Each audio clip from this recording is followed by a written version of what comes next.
video? Hard? Hard. How about the question? It's too hard. It's too hard? How about the question? It's hard?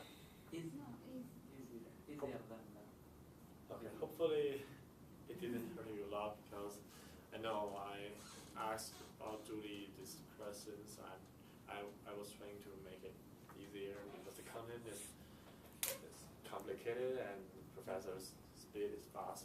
Yeah, okay, so I'm going to give you my presentation. First of all, it's a TED Talk given by Professor Robert J. Fu. He comes from UC Berkeley. The topic is engineering and evolution and animal design. This video is 20 minutes long. At the beginning, the professor provides the audience the brief introduction. It's about animals and insects are too complicated. For engineering area, it's hard to simulate this structure without the bio-inspired math development and this concept and idea. So we need to take this kind of this animal's structure are their capabilities into consideration, and we can have a evolution in engineering field. For the whole content, at the beginning, the professor provides the mechanical principle of insect. Insect, they took 3 legs down, collapsed them down as one, and they found the animal.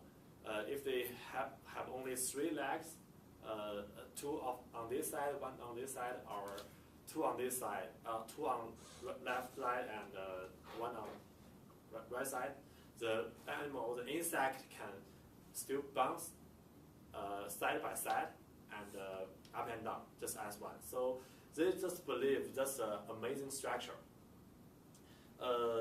After that, the professor compared the human being's technology with the nature technology. They discovered that human technology always large and have big device and have few sensors in it. But for animals, they are small. They can be curved, bent, they can twist, and they have a lot of legs. They also have many sensors. So that's the comparison between human technology and nature technology.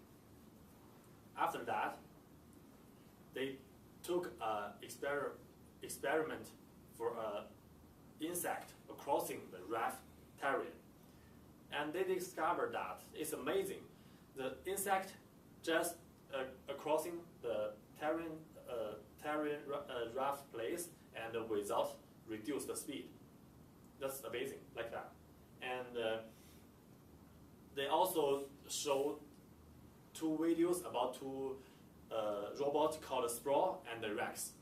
These 2 robots stimulate the insect, and the experiment is about this robot across on treadmill and crossing obstacles or entering the wood, going down the pathway for several experiments.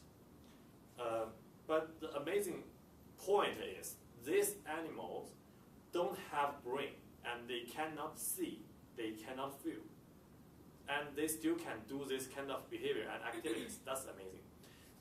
The professor also made a joke, and he said that the NASA told him they cannot build a robot because it's too complicated to cross the obstacle to search for the ice. It's because they want to make a robot with brain and to analyze the place and the structure of the ground. However, this professor took the video in orange and just want to show this video to the NASA. Said, in fact, we can do it. It's because we can build the animal, build the robot based on the animal structure. It can across the obstacles without brain. That's the fantastic point. After that, the professor also provided another animal as an example. He showed that the gecko principle. We can see that the gecko cross so fast, and we even cannot tell whether the gecko is walking on the floor, flat level, or hung on the wall.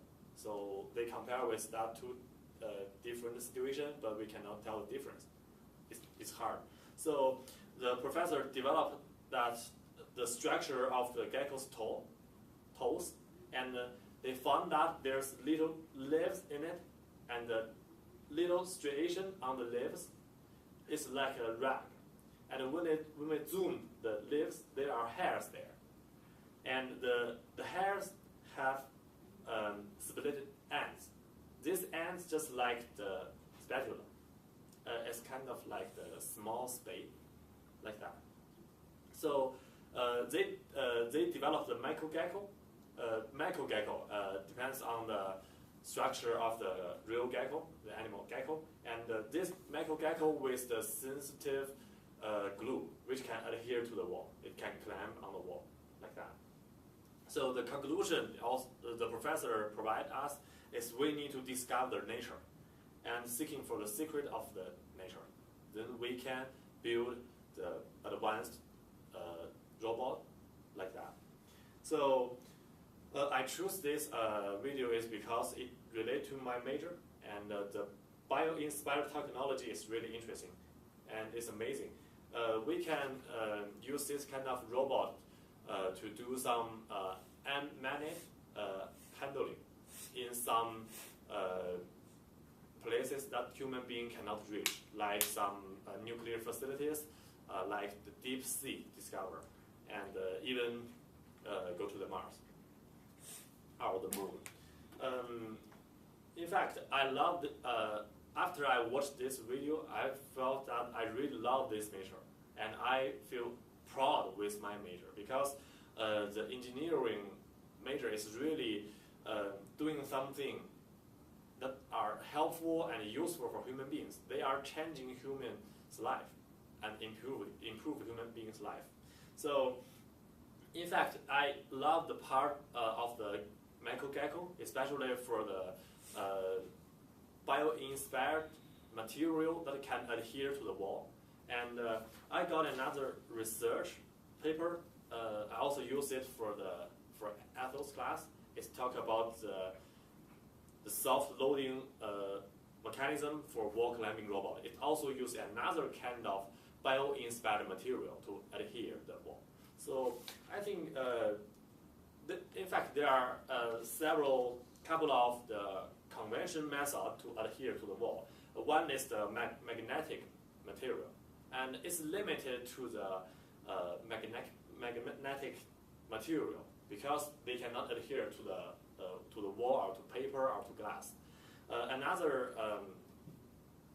traditional method is the vacuum suction.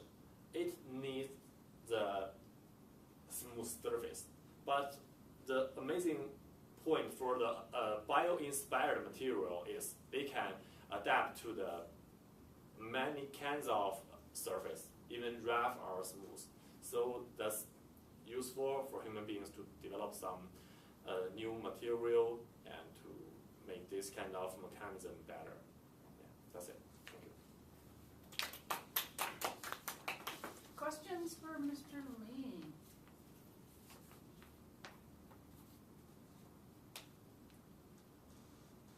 What type of engineering these activities that look to the animals and try to make robot like the animals? Because the engineering is public major. Just I want to know what is the specific field of the engineering. In fact, I think it's called, I know that word, and in fact that word is my major, but it means we use the electricity and the gas or liquid as power to make the mechanism function. We use this power to handle the like the legs, make it joint or It's like a branch of mechanics? yes, it's a branch like that. Like biomechanics? That's a branch. No, in fact, it's a branch. Use some energy to make it work, and combine with some bio-inspired aspects. They have to learn something from the animals, their structures like that. You gonna change your major? No. We already have it in my major. We Oh, have okay. like a big part or a big track in computer science, just that. related to biology? Bioinformatics.